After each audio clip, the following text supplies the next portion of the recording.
Assalamualaikum warahmatullahi wabarakatuh. Masyarakat Kabupaten Siak yang saya sayangi, masyarakat Riau, masyarakat Indonesia pada umumnya yang saya cintai. Saya sekarang berada di depan gedung DPRD Provinsi Bali. Kebetulan saya berada di Provinsi Bali hari ini, dan saya terimajinasi berkunjung ke lembaga ini dan berdiskusi. Kemudian saya minta izin untuk membuat video ini. Video ini saya sampaikan kepada bapak-bapak anggota dewan yang terdiri 40 orang di DPRD Kabupaten Siak, di mana dari 40 orang itu ada lebih kurang 19 sampai 20 orang menjadi anggota Banggar yang dulu kami namanya panitia anggaran, sekarang badan anggaran,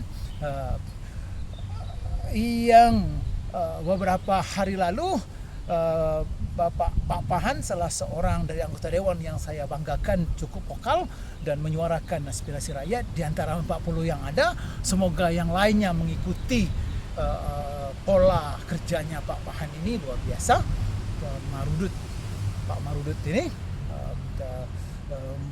menginspirasi saya untuk terus bergerak, menyuarakan kebenaran, memberi pemahaman kepada masyarakat di semampu yang saya bisa lakukan di sisa-sisa kesehatan yang saya miliki. Saya miris mendengar Pak Marudut mengatakan bahwa Banggar, Dewan DPRD Kabupaten Siak sama sekali tidak dilibatkan, tidak diberitahu, usahakan dilibatkan, diberitahu saja tidak oleh Bupati perihal adanya kebijakan yang mereka dibuat oleh Bupati tentang pembayaran TPP Januari dan Februari 2026 hanya 50%, dan ditambah lagi belum jelasnya pembayaran TPP, sisa TPP tahun 2025 bulan September sampai Desember. Kemudian untuk mendapatkan TPP 50% yang dibayar bulan Januari dan Februari 2026, maka para ASN, P3K dan perangkat desa harus menunjukkan bukti lunas pembayaran pajak. Saya sudah ulas pada video sebelumnya. Yang saya tekankan sekarang adalah kebijakan yang dibuat oleh Bupati sebelum dibuat memberitahu DPR, atau setelah dibuat memberitahu DPR, tidak mereka lakukan, sehingga DPR sendiri merasa heran. Nah, saya yang pernah duduk di DPR, tidak pernah di masa kami pemerintah daerah, tanya itu Pak Arwin masih hidup, pernahkah beliau membuat aturan, membuat pergub, membuat instruksi tanpa memberitahu, apakah itu setelahnya atau sebelumnya. Tapi kalau perda tentu bersama-sama, perbub misalnya atau instruksi misalnya, memberitahu kan apa yang mereka lakukan kepada DPR, sehingga kami semua tahu apa yang sedang dilakukan oleh pemerintah daerah, dan kita memberikan masukan-masukan atas kebijakan yang mereka lakukan. Pak Arwin masih hidup, tanyakan kepada beliau, pernahkah beliau main sendiri tanpa melibatkan DPRD? Tidak pernah. Dan beberapa orang anggota DPR di masa saya masih ada, bisa dikonfirmasi tentang hal itu.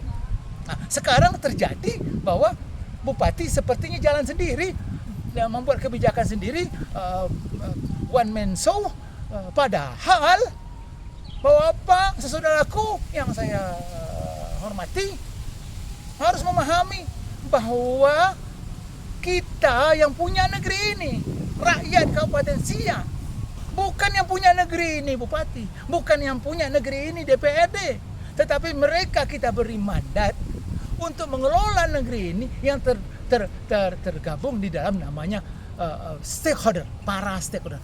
Stakeholder adalah dua lembaga yang kita beri mandat untuk mengelola negeri ini untuk mensejahterakan kita masyarakat. Dan mereka ini kita bayar. kita bayar dengan pajak-pajak yang kita bayar setiap kali bertransaksi ke restoran, kemana, dan itu semua untuk membiayai mereka, dan mereka wajib melaksanakan tugasnya karena mereka mendapatkan fasilitas dari rakyat. Berdosa mereka tidak melakukan itu.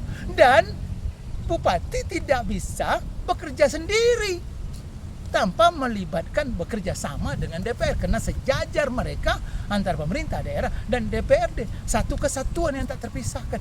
Bayangkan kalau DPRD tidak menganggarkan biaya perjalanan dinas, biaya sewa mobil, biaya rumah tangga bupati dan para satkernya. Apa yang bisa dilakukan oleh seorang bupati dan para satker tanpa ada biaya? Apakah mereka mungkin jalan kaki pergi ke kantor? Pergi ke daerah-daerah untuk melihat melakukan sosialisasi atau melakukan kunjungan kerja? Dan itu ada di DPR. Mereka punya hak penganggaran. Mereka yang memutuskan. Pemerintah daerah mengajukan, DPR memutuskan iya atau tidak. Betapa luar biasa peran DPR. Dan peran ini apabila dikangkangi oleh seorang kepala daerah, ini terlalu berani kepala daerahnya. Dan saya sepakat dengan apa yang dibilang Pak Marudin. Ini sudah kelewatan, harus beri peringatan bupati dan wakil bupatinya.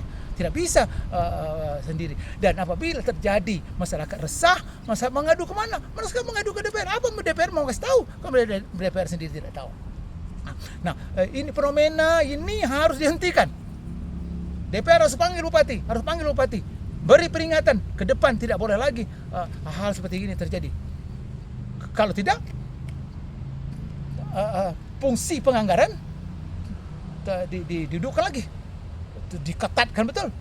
Kalau memang mau bupatinya seperti begitu, mau jalan apa? Begitu juga dengan fungsi kontrol. Bupati dan para satkernya tidak bisa mengelak dari fungsi kontrol yang dilakukan oleh anggota DPRD. Nah, dan DPRD berjalan bersama bupati dalam koridor kelembagaan.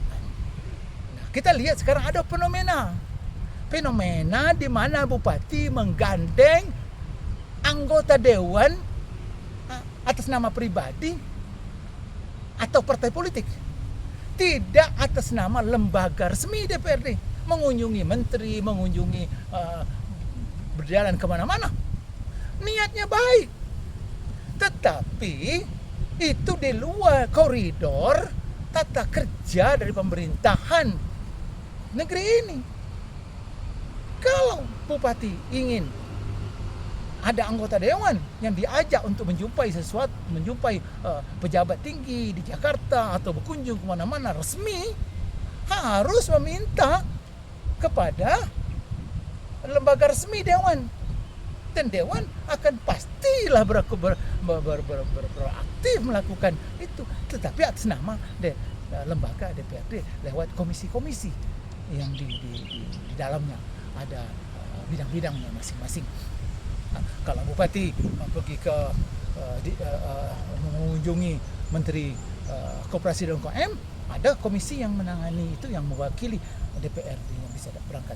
Kalau bupatinya mau bicara tentang migas, ada komisinya yang menangani seperti itu.